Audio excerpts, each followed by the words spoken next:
السلام عليكم ورحمة الله وبركاته. بسم الله الرحمن الرحيم.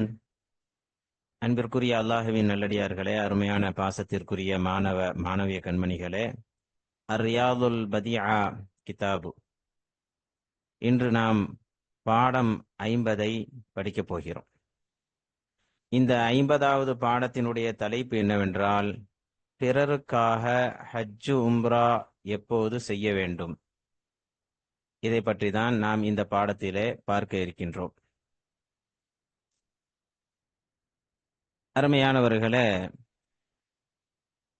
கிதாபுல் ஹஜ்ஜி உல் உம்ரா அதனுடைய தொகுப்பு சுருக்கம் எல்லாம் முந்தைய பாடத்தில் உங்களுக்கு தரப்பட்டது.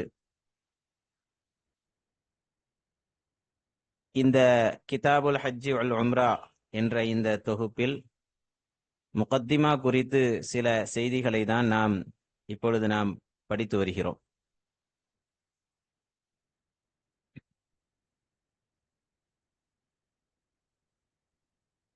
இன்று நாம் படிக்க இருக்கின்ற இந்த 50வது பாடம், இதில் நாம் என்ன செய்திகளை பற்றி பார்க்க போகின்றோம் என்றால், பிறருக்காக ஹஜ்ஜு உம்ரா எப்போது செய்ய வேண்டும். நூல் ஆசிரியர் அவர்கள் அதை 2 வகையாக பிரிக்கின்றார்கள். மண் மாத்த ஒன்று, அதாவது யார் மௌத்தா போயிட்டாங்களோ அவர். அப்ப அவருக்காக வேண்டி மற்றவர்கள் எப்படி ஹஜ்ஜு உம்ரா செய்யறது கூடும், எந்தெந்த சூரத், எந்தெந்த வரையறையின் கீழே அவர்களுக்காக வேண்டி ஹஜ்ஜு உம்ரா செய்யறது கூடும் என்பதை பற்றி விளக்குகின்றார்கள். இன்னொன்று அல் ஹய்யி, ஹயாத்தா இருக்கிறார், ஹயாத்தா இருக்கும் பொழுது அவருக்காக வேண்டி ஹஜ்ஜு உம்ரா செய்யலாமா. அதையும் நமக்கு நூல் ஆசிரியர் அவர்கள் இன்று படிக்க இருக்கின்ற இந்த பாடத்துல நமக்கு விளக்கம் தராங்க. இது போக நம்ம இந்த பாடத்துல தெரிய வேண்டிய இன்னும் சில விஷயங்கள், விபரமுள்ள சிறுவர், விபரம் இல்லாத சிறுவரின் இஹ்ராமின் சட்டங்கள் என்ன, அதாவது சிறுவர்கள் ஹஜ்ஜு உம்ரா செய்யறதாக இருந்தால் எப்படி செய்யறது, இதை பத்தி உள்ள விளக்கங்கள். பிறகு பருவமடைந்த அடிமையின் இஹ்ராமின் சட்டம் என்ன, பருவ வயதை அடைந்து விட்ட அடிமை ஹஜ்ஜு உம்ரா செய்யறதாக இருந்தால் எப்படி. இஹ்ராம்னு வந்திருக்கிறத கொண்டு கருத்து, ஹஜ்ஜு உம்ராவுக்கு முக்கியமான ஒரு அமல் தான் என்னது, இஹ்ராம் என்ற அமல். அதனால இஹ்ராம்னாலே அங்க என்னதுதான் ஹஜ்ஜு உம்ரா என்பதுதான் இங்க கருத்தாகும். இறுதியாக திருமணமான பெண்ணின் இஹ்ராமின் சட்டம் என்ன. இந்த விஷயங்கள் எல்லாம் தான் இன்ஷா அல்லாஹ் இன்றைய பாடத்துல நாம் பார்க்க இருக்கின்றோம். இதில் முதல் விஷயம், பிறருக்காக ஹஜ்ஜு உம்ரா எப்போது செய்ய வேண்டும் என்பதை மரியாதைக்குரிய நூல் ஆசிரியர் அவர்கள் 3 கட்டமாக அதனை நமக்கு பிரித்து தருகின்றார்கள். இதை நம்ம இங்கேயே விளக்கமா படிச்சிட்டோம் அப்படின்னா, கிதாபு இபாரத்தை மட்டும் படிச்சுட்டு போக ரொம்ப தோதுவாக இருக்கும். அதனால உங்களுக்கு இங்க விளக்கமாக தரப்பட்டிருக்குது. பொதுவாக பிறருக்காக ஹஜ்ஜு உம்ரா செய்யறது என்பதை 2 வகையா பிரிக்கப்படும். மண் மாத்த, அதாவது அந்த நபர், சம்பந்தப்பட்ட நபர் இறந்து போனவராக இருக்கணும். அதே போல சம்பந்தப்பட்ட நபர் ஹயாத்தாகவும் இருப்பாங்க. அப்ப இறந்து போனா அதுல என்னென்ன வரைமுறையின் கீழே அவர் சார்பாக ஹஜ்ஜு உம்ரா செய்யறது கூடும் அப்படின்னு சொல்லி ஒரு 3 சூரத் இங்கே தரப்படுகிறது. அதே போல ஹயாத்தாக இருக்கும் பொழுது எந்த சூரத்துல எல்லாம் அவருக்கு ஹஜ்ஜு உம்ரா செய்யறது கூடும். ஒருத்தர் ஹயாத்தா இருக்கார், ஹயாத்தா இருக்கும் பொழுது அவர் சார்பாக இன்னொருத்தர் ஹஜ்ஜு உம்ரா செய்யலாமா அப்படின்னு சொன்னா எதுல கூடும் எதுல கூடாது அப்படின்னு சொல்லி அதுல ஒரு 3 சூரத்தை நமக்கு நூலாசிரியர் அவர்கள் விளக்கம் தருகின்றார்கள். இதுல பாருங்க, முதல்ல மௌத்தா போனவருடைய விஷயங்களை நம்ம பார்த்து விடலாம். ஏன்னா இந்த பாடமே உங்களுக்கு அல் இஸ்திதாத்தை அடிப்படையாக வைத்துதான் கிளை சட்டமாக உங்களுக்கு நூல் ஆசிரியர் அவர்கள் பிரித்து தருகின்றார்கள்.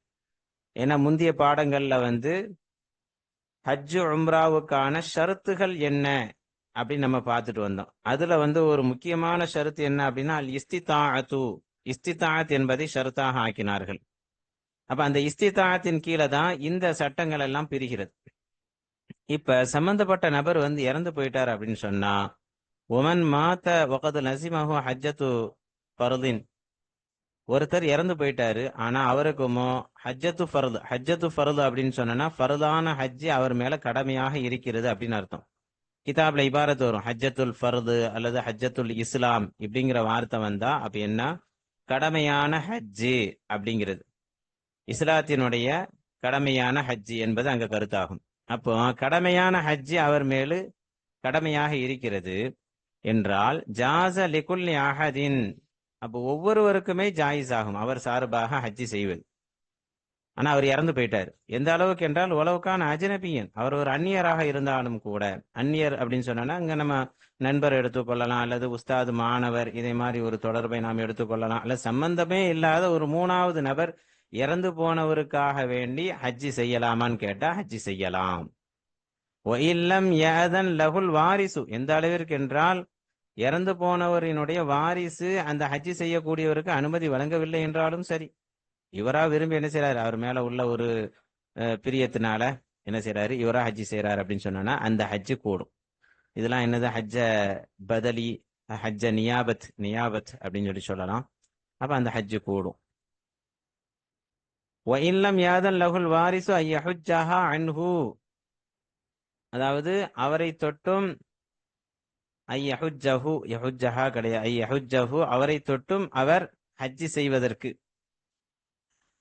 தன்னுடைய இறந்து போன அந்த நபருக்காக வேண்டி வாரிசுதாரர்கள் ஹஜ்ஜி செய்வதற்கு அவருக்கு என்ன செய்யல, அனுமதி வழங்கவில்லை என்றாலும் சரி.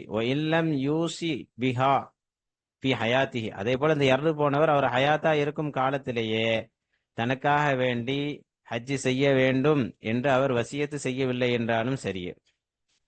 யூசி பிஹானா அந்த ஹஜ்ஜத்து ஃபர்து, அதே போல ஐயஹுஜ்ஜஹா அந்த ஹஜ்ஜத்து ஃபர்து அப்படின்னு லமீர் மீட்டிக்கொள்ளணும். ஐயஹுஜ்ஜஹா சரியான லமீர் தான், ஹூ தேவையில்லை. ஐயஹுஜ்ஜஹா அந்த ஹஜ்ஜத்து ஃபர்தை தன் சார்பாக நிறைவேற்ற வேண்டும் என்று வாரிசுதாரர்கள் அனுமதி அளிக்கவில்லை என்றாலும் சரியே. அப்ப இது ஒரு சூரத்து. இன்னொரு சூரத்து பாருங்க, ஒமிஸ்லுஹு, இதே போலதான், இந்த சூரத்தை போலதான், இந்த முதல் சூரத்தை போலதான், மன் மாத்த வலம் யஸ்தத்தி ஹஜ்ஜத்தல் இஸ்லாமி ஃபி ஹயாத்திஹி, இப்போ ஒருத்தர் இறந்து போயிட்டாரு, அவர் ஹயாத்தாக இருக்கும் அந்த காலத்துல ஹஜ்ஜத்துல் இஸ்லாமுக்கு அவர் சக்தி பெறல, அதாவது ஃபரதான ஹஜ்ஜி செய்வதற்காக அவர் முஸ்தத்தி ஆகவே ஆகல, முஸ்தத்தி ஆகாமலேயே அவர் இறந்து போயிட்டார். அப்படி இறந்து போனாலும் அவருக்காக வேண்டியும் ஒரு மூன்றாம் நபரோ அல்லது அவருடைய வாரிசுதாரர்களோ யாராவது ஒருத்தர் ஹஜ்ஜி செய்தால் அந்த ஹஜ்ஜி அவர் செய்ததாகவே ஆகிவிடும். அப்ப இது ஒரு சூரத். மூணாவது சூரத்து பாருங்க, இந்த ரெண்டுல இருந்து இன்னொரு சூரத் எடுக்கிறாங்க. ஃபைன் மாத்த பாத ஹஜ்ஜத்தில் இஸ்லாமி, ஒருவர் ஹஜ்ஜத்துல் இஸ்லாமுக்கு பிறகுதான் இறந்து போனார்.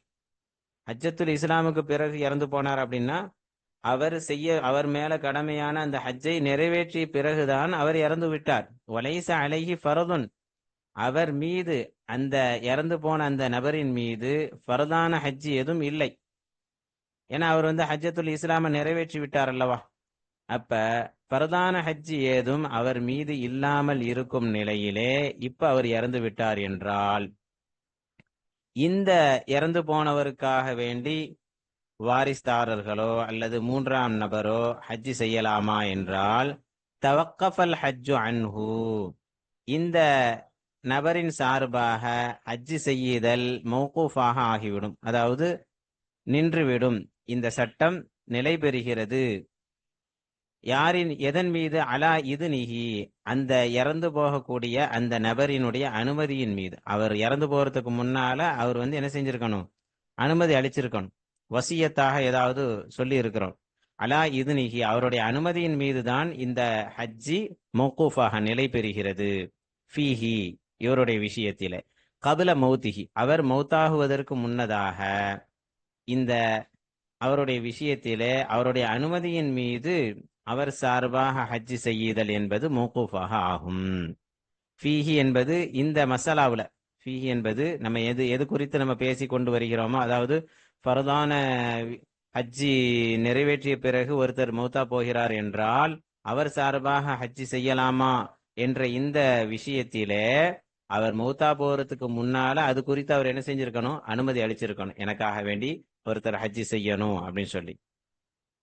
அப்ப இந்த 3 சூரத்துல பிறருக்காக ஹஜ்ஜி உம்ரா செய்தால் அந்த ஹஜ்ஜி உம்ரா தாராளமாக செய்யலாம். அவர் சார்பாக, இறந்து போன அந்த நபரின் சார்பாக தாராளமாக ஹஜ்ஜி உம்ரா செய்யலாம் என்று தெரிகிறது. ஹைர். அடுத்து வாருங்கள். அல் ஹையு, யாரு? ஹயாத்தா இருக்கக்கூடிய நபருக்காக வேண்டி ஹஜ் உம்ரா செய்யலாமே. இதுல ஒரு சூரத் நம்ம முந்தின பாடத்திலே படிச்சிட்டோம். அதாவது அவர் எந்த அளவிற்கு என்றால், அவர் இஸ்திதாத்தை அடையவில்லை, உடல் ஆரோக்கியத்தை அவர் பெறவில்லை, அவருடைய உடல் ஒத்துழைப்பு தரல என்றால் ஃபைன் ஷக்க அலைஹி ருகூபுஹு ஐலன், அதாவது இறுதியாக ஒரு சூரத்து சொன்னாங்க முந்தின பாடத்துல.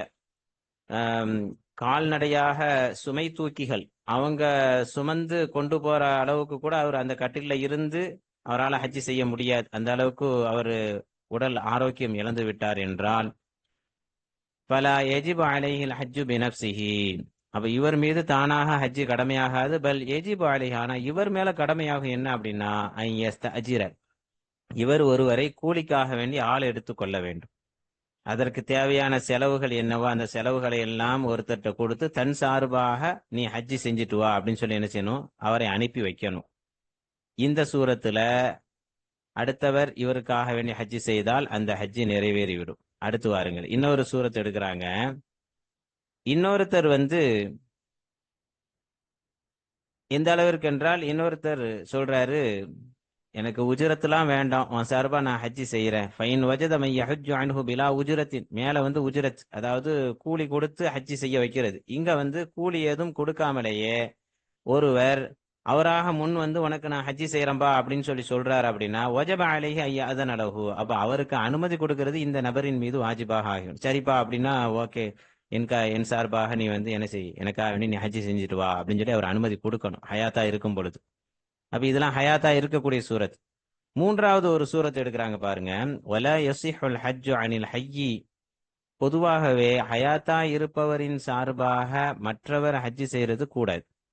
இல்லா இதா கான மஅதூபன், அவர் முடக்கப்பட்டவராக ஆகிவிட்டாலே தரும். மஅதூபன் அப்படின்னா உடல் உறுப்புகள் எல்லாம் செயல் இழந்து விட்டது, முடங்கி விட்டார், அவருடைய உடல் உறுப்புகள் எதுவுமே வேலை செய்ய மாட்டிருக்குது.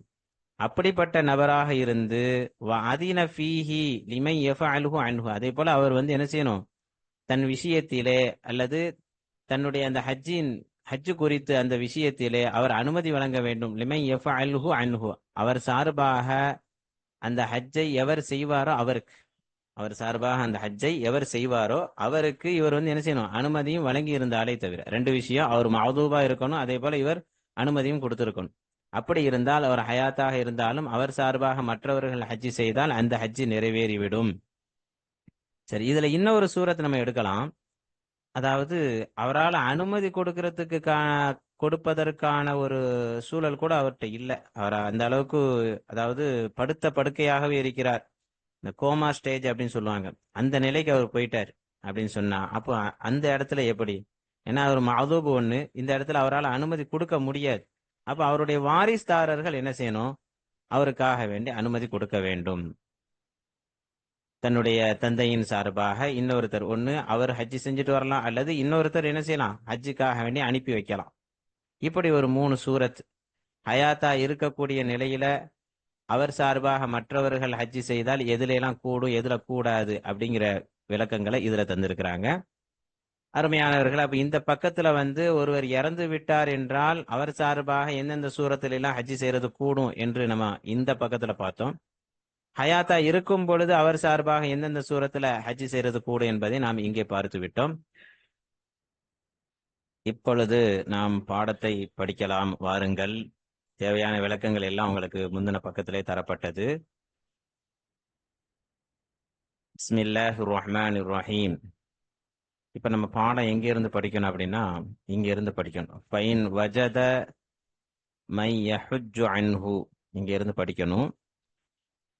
இந்த மசாலாக்கள் அனைத்துமே எதுல இருந்து எந்த மசாலால இருந்து கிளை சட்டமாக பிரித்து கொண்டு வருகிறார்கள் அப்படின்னா இந்த இஸ்திதாத் அப்படின்னு சொல்லி சொன்னாங்கல்ல முசன்னிஃப் அவர்கள்.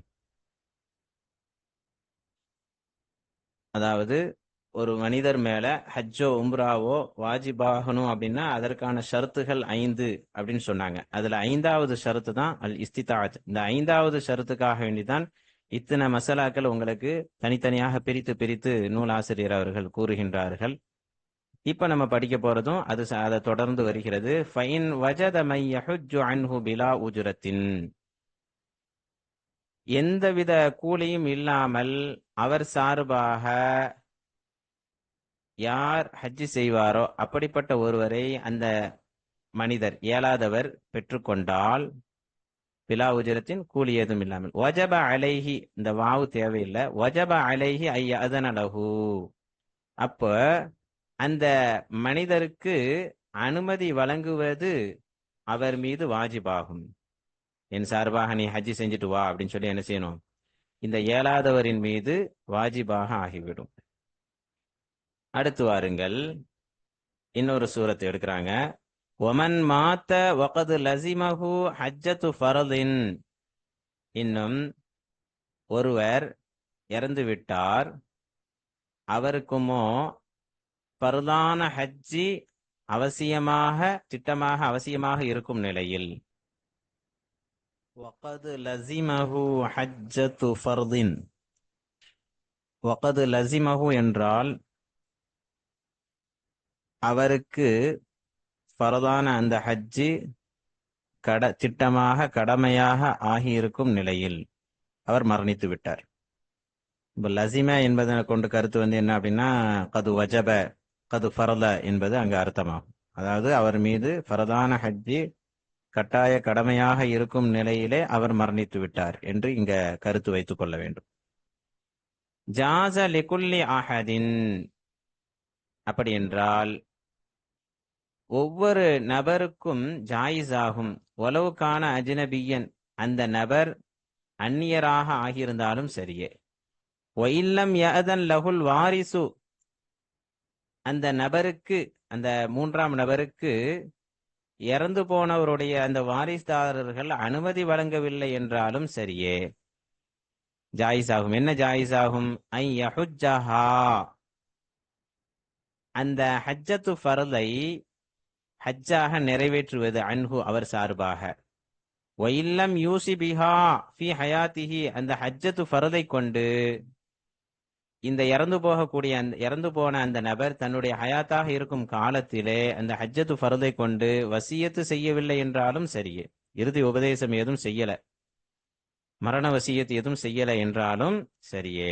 புரியுதா? அப்படின்னா அடுத்து வாருங்கள், இதே போலவே இன்னொரு சூரத்தை எடுக்கிறாங்க. ஓ மிசுலுஹு மன் மாத்த வலம் யஸ்தத்தி ஹஜ்ஜத்தல் இஸ்லாமி ஃபி ஹயாத்திஹி, இதே நபரை போன்றுதான்.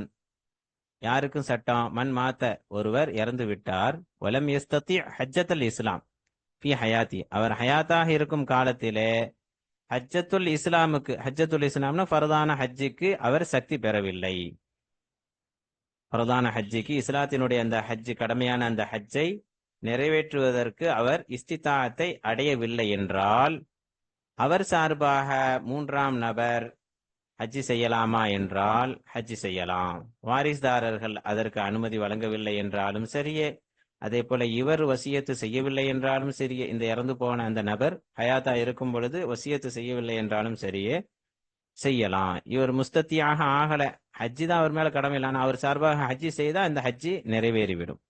அடுத்து வாருங்கள். ஃபைன் மாத்த பாத ஹஜ்ஜத்தில் இஸ்லாமி வலைஸ அலைஹி ஃபரதுன் தவக்கஃபல் ஹஜ்ஜு அன்ஹு அலா இத்னிஹி ஃபீஹி கபல மௌத்திஹி, அதே சமயத்துல ஒருவர் ஹஜ்ஜத்துல் இஸ்லாமுக்கு பிறகு மௌத்தா போனால், இறந்து விட்டால், ஹஜ்ஜத்துல் இஸ்லாம் பிறகுனா ஃபரதான அந்த ஹஜ்ஜை நிறைவேற்றிய பிறகு அவர் இறந்து விட்டார். வலைஸ அலைஹி ஃபரதுன், அவர் மீது ஃபரதான வேற ஹஜ்ஜி ஏதும் இல்லாமல் இருக்கும் நிலையில, அது எப்படி? ஹஜ்ஜத்துல் இஸ்லாம் நிறைவேற்றிய பிறகு அவர் இறந்து போறார், அதுக்கு பிறகு அவருக்கு வேற என்ன ஃபரது வரும்? ஃபரதான ஹஜ்ஜை தான் முடிச்சிட்டாரு.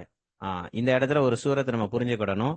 ஒரு கால் அவருக்கு ஏதாவது நதருடைய ஹஜ்ஜி எதுவும் இருந்தது, அவர் ஏதாவது நதர் வச்சிருந்தார் அப்படின்னா, இப்ப நதர் ஃபரதாக ஆயிரும், நதரை நிறைவேற்றுவது ஃபரதாக ஆயிரும், தனக்குத்தானே அவர் என்ன செஞ்சுட்டாரு, கடமையாக ஆக்கி கொண்டார். அப்படி ஏதும் ஒரு ஃபரதான ஹஜ்ஜி ஏதும் அவர் மீது இல்லை. அல்லது கலாவுடைய ஹஜ்ஜி வைக்கலாம், அவர் ஹஜ்ஜி செஞ்சாரு, ஆனா அந்த ஹஜ்ஜி சிஹத்தாக ஆகல, அப்ப அவர் மேல அந்த ஹஜ்ஜை வரக்கூடிய வருஷம் கலா செய்யறது ஃபர்தாக ஆகிரும். ஹஜ்ஜில ஹஜ்ஜி சிஹத்தாலன்னா அதை கலா செய்யறது ஃபர்து.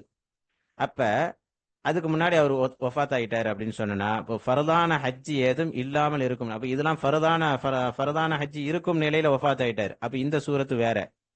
ஃபரதான ஹஜ்ஜி ஏதும் அவர் மீது இல்லாமல் இருக்கும் நிலையில ஃபரதான ஹஜ்ஜை அவர் நிறைவேற்றிய பிறகு இறந்து விட்டால் தவக்கஃபல் ஹஜ்ஜு அன்ஹு. அப்ப இவர் சார்பாக ஹஜ்ஜி செய்யுதல் என்பது நிலை பெறுகிறது, நிற்கிறது. அந்த சட்டம் நிற்கிறது அலா இதுனிஹி, அவருடைய அனுமதியின் மீது, ஃபீஹி, இந்த விஷயத்திலே அல்லது இவருடைய விஷயத்திலே, கபுல மௌத்திஹி, அவர் மௌத்தா போவதற்கு முன்னதாக, அவர் மரணிப்பதற்கு முன்னதாக, இது இந்த ஹஜ்ஜினுடைய விஷயத்திலே அவர் அனுமதி அளிப்பதன் மீதுதான் அவர் சார்பாக ஹஜ்ஜி செய்யுதல் என்பது நிலை பெறும். அப்ப அவர் அனுமதி அளிக்காம அவர் மூத்தா போயிட்டார் அப்படின்னா இந்த இடத்துல இவர் சார்பாக ஹஜ்ஜி எதுவும் செய்ய முடியுமான்னு கேட்டா செய்ய முடியாது. ஆனா அதே சமயத்துல அவர் ஏதாவது நதிர் வச்சிருந்தாரு, அந்த நதிரை நிறைவேற்ற முடியாத சூழல் ஆயிட்டு, அல்லது அவர் மேல கதா இருந்தது, அந்த கதாவை நிறைவேற்ற முடியாத சூழல்ல அவர் ஒஃபாத்தா போயிட்டார் அப்படின்னா அங்க கூடிரும். ஏன்னா இப்போ இது ஃபர்தாயிட்டு, ஃபர்த கண்டிப்பா நிறைவேற்றி ஆகணும். மற்றது இங்க சொன்ன சூரத் என்ன அப்படின்னா அசல்ல உபரியான நஃபிலான ஹஜ்ஜுக்காக வேண்டிதான் இங்க சொல்லப்பட்டு. அப்ப அது அவருடைய அனுமதியின் மீது அது நிலை பெறுகிறது. அடுத்து வாருங்கள். வலா யஸிஹுல் ஹஜ்ஜு அனில் ஹய்யி, இங்க இருந்து ஹயாத்தானவர்களை பத்தி விளக்குறாங்க. ஹயாத்தானவரை தொட்டும் ஹஜ்ஜு செய்யறது கூடாது. இல்லா இதாக்கான மஅதூபன், அவர் உடல் உறுப்புகள் இழக்கப்பட்டவராக ஆகியிருந்தாலே தவிர.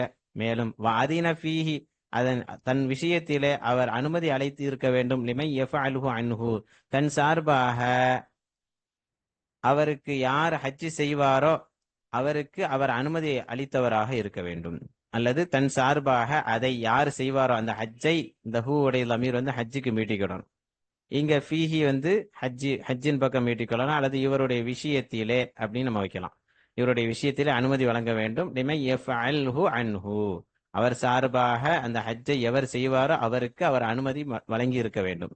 இப்படி இருந்தாலே தவிர ஹயாத்தா இருப்பவருக்கு ஹஜ்ஜி செய்தா, இன்னொருத்தர் ஹஜ்ஜி செய்தா கூடும். ஒலா யஸிஹு இஹ்ராமு ஸகீரில் முமையிஸி, இங்க இருந்து சிறுவர்களுக்கான அந்த இஹ்ராம் குறித்து சில சட்டங்களை கூறுகின்றார்கள். ஒலா யஸிஹு இஹ்ராமு ஸகீரில் முமையிஸி, முமையிஸ்னா விபரமுள்ள சிறுவன். ஸகீருல் முமையிஸ் அப்படின்னா விபரமுள்ள சிறுவன். என்ன பேசினாலும் சொன்னாலும் அதை கரெக்டா புரியக்கூடிய ஆற்றல் உள்ள சிறுவன்.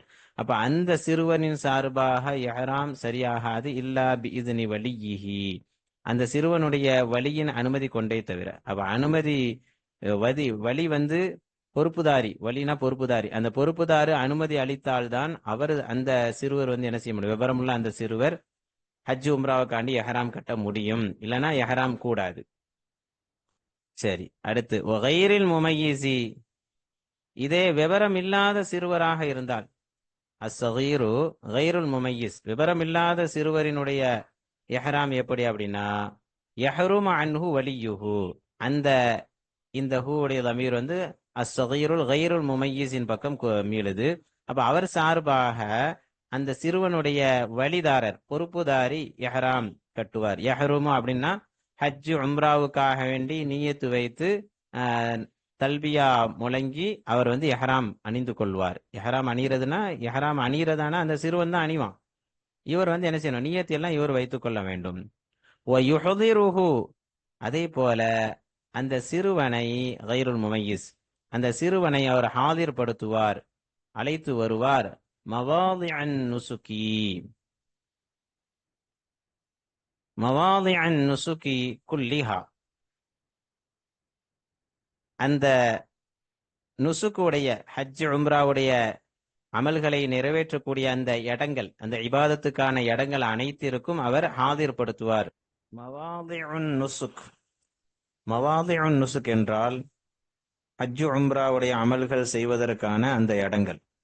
மத்தாஃபு, மேலும் சஇ, அதே போல மினா, முஸ்தலிஃபா, அரஃபா, மகாம இப்ராஹிம் என்ற அந்த இடத்துல தொழுகிறது, இது போன்ற விஷயங்கள். அப்ப இங்க எல்லாம் அந்த சிறுவனை என்ன செய்யணும் அப்படின்னா அழைத்து செல்ல வேண்டும். அந்த சிறுவனுடைய பொறுப்புதாரி, வழியாக இருப்பவர் அழைத்து செல்ல வேண்டும்.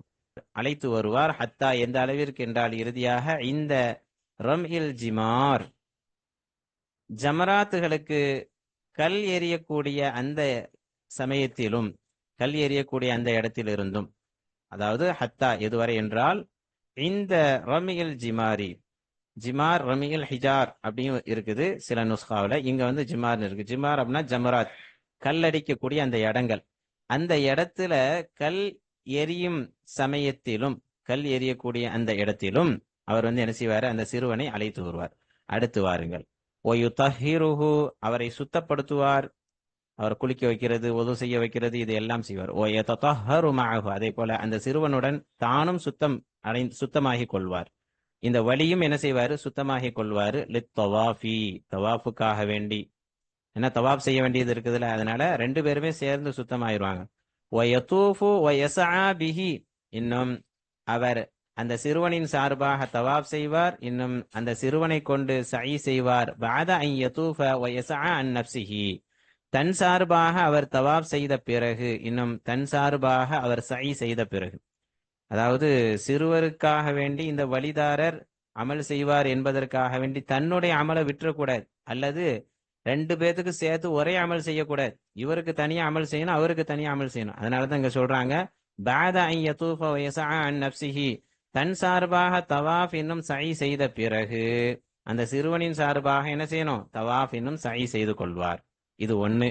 சரி, அந்த வலிக்கு வந்து என்ன செய்ய முடியல, அந்த சிறுவனின் சார்பாக இப்படி எல்லாம் செய்ய முடியல, அவர் இயலாதவராக இருக்கிறாரு, கொஞ்சம் சிரமமா இருக்குது அப்படின்னு சொன்னா, அவ் யஅஸன லிமன் யஃஅல் பிஹி ஜமீஅ ذلك, அதை கொண்டு யார் செய்வாரோ அவருக்கு அவர் அனுமதி வழங்க வேண்டும். யஅஸன, இந்த வழிதாரர் அனுமதி வழங்குவார். லிமன் யஃஅல் பிஹி ஜமீஅ ذلك, இவை அனைத்தையும் அவரை அதை கொண்டு எவர் செய்வாரோ, இவை அனைத்தையும் அவரின் சார்பாக, அந்த சிறுவனின் சார்பாக எவர் செய்வாரோ அவருக்கு இந்த வழிதாரர் அனுமதி வழங்குவார். இப்படியும் செய்து கொள்ளலாம். அடுத்து வாருங்கள். இங்க இருந்த அடிமையினுடைய இஹ்ராம் சம்பந்தமாக உள்ள சட்டங்களை கூறுகின்றார்கள். வயஸிஹு இஹ்ராமுர் ரகீகில் பாலிகி, பாலிகான அதாவது வயது வந்த அடிமையின் இஹ்ராம் கூடும். வயது வந்த ஒரு அடிமை ஹஜ் உம்ராக்காண்டி இஹ்ராம் அணிந்து கொள்கிறார், நாடி நியத்து செய்து முஹரிமாக ஆகிறார் என்றால் அவருடைய இஹ்ராம் கூடும். வலவ் பிகைரி இத்னி சய்யிதிஹி, எந்த அளவிற்கு என்றால் அந்த அடிமையின் எஜமான், செய்யுதுனா தலைவர், தலைவரின் அனுமதியின்றி, அனுமதி ஏதும் கேட்காமலேயே ஒரு வயது வந்த அடிமையானவர் ஹஜ் உம்ராவுக்காக வேண்டி அவர் தன்னை முஹரிமாக ஆக்கி கொண்டார் என்றால் அவருடைய இஹ்ராம் சிஹத்தாகும், கூடும். லாக்கின் என்றாலும் லஹு, இந்த செய்யதுக்கு அனுமதி உள்ளது. ஐ யுஹல்லி லஹு, அவரை முஹல்லிலாக ஆக்குறது. மின்ஹு, அவனில் இருந்து, அந்த அடிமையிலிருந்தும் அவனை, மின்ஹுனா அந்த இஹ்ராமில் இருந்து, மின்ஹுடைய லமீர் வந்து இஹ்ராமின் பக்கம் மீட்டிக்கொள்ளணும். அந்த இஹ்ராமில் இருந்து அந்த அடிமையை, இந்த ஹூடைய லமீர் வந்து அர் ரகீகுல் பாலிகின் பக்கம் மீட்டிக்கொள்ளணும். அப்ப அந்த அடிமையை ஹலாலாக ஆக்கிறதுக்கும் அவருக்கு அனுமதி இருக்கிறது, அந்த எஜமானுக்கு. இதா அஹ்ரம பிஹி பிகைரி இத்னிஹி, தன்னுடைய எஜமானின் அனுமதி இல்லாமல், தன்னுடைய எஜமானின் அனுமதி இல்லாமல் அந்த ஹஜ் உம்ராவை கொண்டு, அந்த இஹ்ராமை கொண்டு அவர் முஹரிமாக ஆகியிருந்தால், அவர் இஹ்ராம் கட்டியிருந்தால், இந்த ஹஜ்ஜுக்காக வேண்டி அவர் இஹ்ராம் கட்டியிருந்தால் என்ன செய்யலாம், ஒரு செய்யுது நினைத்தால் அவரை ஹலாலாக ஆக்கலாம். நீ இஹ்ராம்ல இருந்து வெளியேறிரு அப்படின்னு சொல்றதுக்கான அனுமதியும் இருக்கிறது.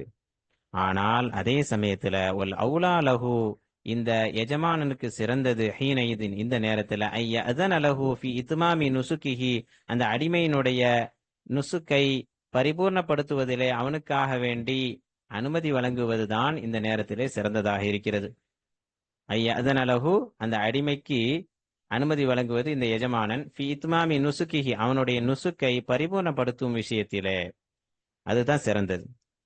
தன்னுடைய அதிகாரத்தை காற்றாந்தாலும் காட்டலாம், இருந்தாலும் சிறந்தது என்னது, சரி முஹரிமாக ஆயிட்டாரு, அந்த அடிமை வந்து என்ன செஞ்சுட்டாரு, இஹ்ராம் கட்டிட்டாரு, அதனால முடிச்சுட்டு வாப்பா அப்படின்னு சொல்லி சொல்லணும்.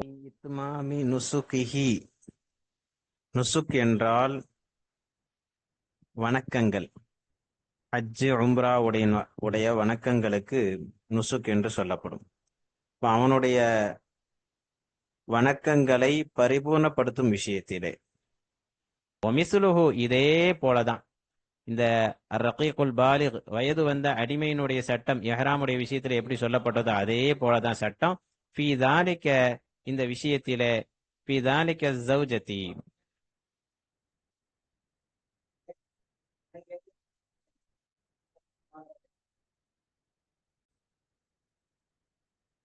ومثله في ذلك الزوجة இதே போன்றுதான் வயது வந்த ஒரு அடிமையினுடைய இஹ்ராமின் சட்டம் இந்த இஹ்ராமுடைய விஷயத்தில என்ன சட்டம் சொல்லப்பட்டதோ அதே போன்றுதான் அஸ்ஸௌஜத்து ஒரு அந்த மனைவியினுடைய சட்டமும் அதே மாதிரிதான். உலவுக்கான நுஸ்குஹா ஃபர்தன் அந்த மனைவியினுடைய நுஸ்கு அமலாகிறது, அவள் செய்யக்கூடிய அந்த ஹஜ்ஜு உம்ராவுடைய அந்த அமலாகிறது ஃபர்தாக ஆகியிருந்தாலும் சரியே.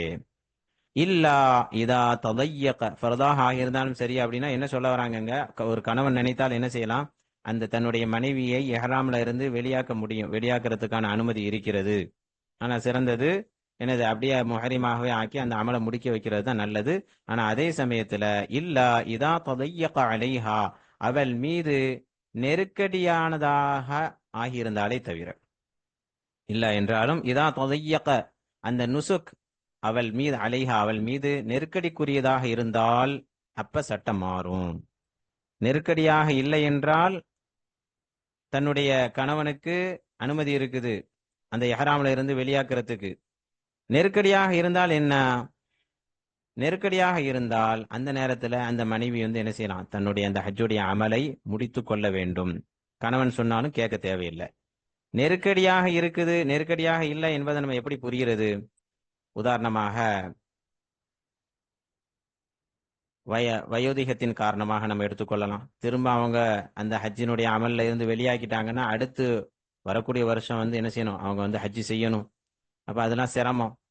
அல்லது ரொம்ப தூரத்துல இருந்து ஹஜ்ஜுக்காக வேண்டி வந்திருக்கிறாங்க, திரும்ப அவங்க தங்களுடைய நாட்டுக்கு போயிட்டு திரும்ப மீண்டும் வர்றது என்பது ரொம்ப சிரமம். இப்படி இது மாதிரியான சூழல்களை நம்ம கவனத்தில் கொள்ள வேண்டும். ஹைர். அடுத்து இங்க இருந்து ஒரு சட்டம் சொல்றாங்க, அதாவது ஒருவரிடமிருந்து எப்பொழுது ஒரு ஃபர்து நீங்குகிறது, ஃபர்துல் இஸ்லாம் இஸ்லாத்தினுடைய அந்த ஃபர்து விழுகும் அனில் ஹுர்ரில் பாலிகில் ஆகிலி அறிவுள்ள வயது வந்த சுதந்திரமானவரை தொட்டும் இஸ்லாத்தினுடைய ஃபர்து விழுந்துவிடும். இங்கேயும் ஃபர்துல் இஸ்லாம் என்பதை கொண்டு கருத்து ஹஜ்ஜை தான் கருத்தாக கொண்டு சொல்ல வராங்க. வலவு கைர முஸ்ததீஇன் அந்த நபர் கைரு முஸ்தத்தியாக இருந்தாலும் சரியே, அந்த நபர் சம்பந்தப்பட்ட நபர் சக்தி பெறாதவராக இருந்தாலும் அவர் சுதந்திரமான வயது வந்த அறிவுள்ளவராக இருக்கிறார். இப்படி இருக்கும் பொழுது அவர் ஹஜ்ஜி செஞ்சிட்டார், பிற்காலத்தில் அவருக்கு வசதி வாய்ப்புகள் வருது, இந்த வசதி வாய்ப்புகள் வந்ததுனால இவர் மேல ஹஜ்ஜி ஃபர்தாகுமா என்றால் ஃபர்தாகாது. ஃபர்துல் இஸ்லாம் ஃபர்து இஸ்லாத்தினுடைய அந்த ஃபர்து என்ற அந்த அமல் அவரிடமிருந்து விழுந்துவிடும். அவர் இதுல குற்றவாளியாக ஆக மாட்டார். அவர் விரும்பினா என்ன செய்யலாம், உபரியாக நஃபீலாக என்ன செய்யலாம், ஹஜ்ஜி செய்து கொள்ளலாம். இதைதான் இந்த இடத்துல சொல்லியிருக்கிறாங்க. ஹைர், அல்ஹம்துலில்லாஹ். அருமையான அல்லாஹ்வின் நல்லடியார்களே, கிதாபுல் ஹஜ்ஜி வல் உம்ராவில் முன்னுரை தகவல்களாக நாம் இந்த பாடங்களை படித்தோம். இன்ஷா அல்லாஹ் அடுத்த பாடத்திலே ஹஜ்ஜினுடைய அர்கானாத்துகள் என்ன என்பதை பற்றி நாம் பார்க்கலாம். வாஹிரு தஅவானா அல்ஹம்துலில்லாஹி ரப்பில் ஆலமீன். அஸ்ஸலாமு அலைக்கும் வரஹ்மத்துல்லாஹி வபரகாத்துஹு.